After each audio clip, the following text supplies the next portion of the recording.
गुरुजी, आज रक्षाबंधन है और हमारे बच्चे पढ़ने भी आए हैं और हम चाहते हैं कि आप बच्चों को कुछ ऐसी कहानियाँ बताएं, पौराणिक कहानियाँ, जो कहानियाँ इनके भविष्य में इनके काम आए। जी जी जी।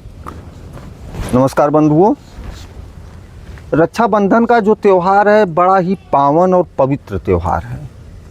यह त्यौहार आप यह नहीं कह सकते हैं कि सिर्फ भाई बहन के लिए ही है। रक्षा सूत्र जो होता है, इस सूत्र का नाम ही है रक्षा सूत्र। जब मंत्रोच्चारण के साथ जब भी इसे बांधा जाता है तो यह आपकी रक्षा के लिए होता है, और जब आपकी कोई रक्षा करता है या आपके रक्षा का संकल्प लेता है तो आपका भी कुछ दायित्व होता है कि उसे आप भी कुछ प्रदान करिए। तो यह एक परंपरा चली आई कि बहनें, औरतें पुरुष के कलाई में राखी बांधने लगी और उस दायित्व की पूर्ति के लिए उस रक्षा सूत्र के एवज में जो भी चीज़ें उस पुरुष के पास, उस मनुष्य के पास जो चीज़ें रहता है, बहन स्वरूप, लक्ष्मी स्वरूप, देवी स्वरूप महिला को प्रदान करता है।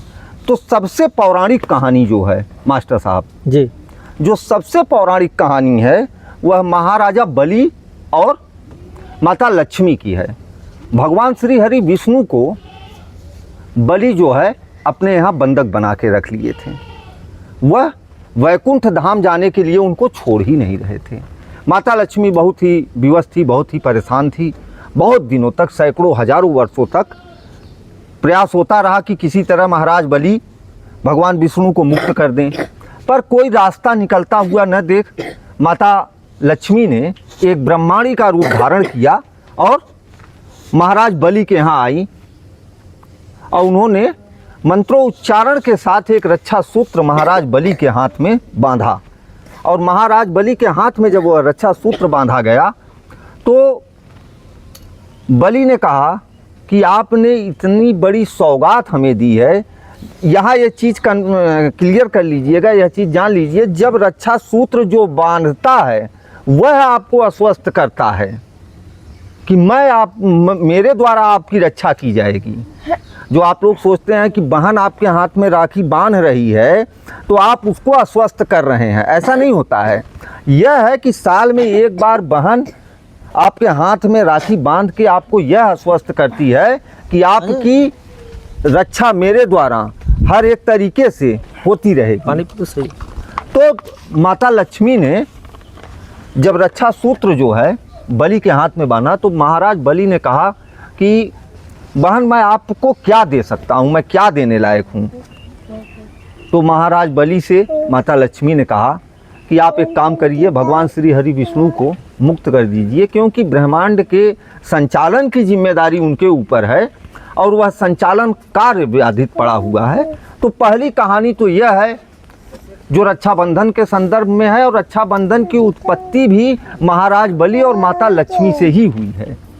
और उसके बाद तमाम अवसरों पे लोग रक्षा सूत्र बांध के एक दूसरे को आश्वस्त करते रहे, एक दूसरे को संकल्पित करते रहे हैं, वचनबद्ध करते रहे हैं कि हम आपकी रक्षा सदैव करते रहेंगे। इस संदर्भ में भगवान श्री कृष्ण से भी रिलेटेड कहानी है। मेरे कहानी कहने और सुनाने का बस इतना ही तात्पर्य है कि आप लोग जीवन में जो भी संकल्प लीजिए और जो भी वादा किसी को करिए उसको निभाने का पूरा प्रयत्न करिए। रक्षाबंधन का त्यौहार इसी चीज़ के लिए होता है कि आप किसी भी महिला के प्रति, किसी भी पुरुष के प्रति, किसी भी व्यक्ति के प्रति जो आश्वासन देते हैं, जो वादा करते हैं, उसको निभाने के लिए हमेशा हमेशा आप तत्पर रहिए। जब भगवान विष्णु कमज़ोर हो सकते हैं तो आप भी कमज़ोर हो सकते हैं, हम भी कमज़ोर हो सकते हैं। जो अखंड ब्रह्मांड का संचालन कर रहा है, यदि वह कमज़ोर हो सकता है, उसे एक महिला द्वारा आके बचाया जाता है। तो यहाँ महिलाओं के संदर्भ में यह दिखाया गया है कि महिला किसी न किसी तरीके से पुरुष से सदा शक्तिशाली रही है और पुरुषों की सदा उसने रक्षा किया है। तो आप महिलाओं का आदर करिए, बच्चियों का आदर करिए। समाज में जो भी महिला हैं उन सभी को आदर और सत्कार के दृष्टि से देखिए। यह आज आप लोग रक्षाबंधन के त्यौहार पे पहला संकल्प लीजिए। जितने लोग भी हमारा वीडियो देख रहे हैं, जितने लोग भी हमारे साथ लाइव जुड़े हुए हैं, धन्यवाद।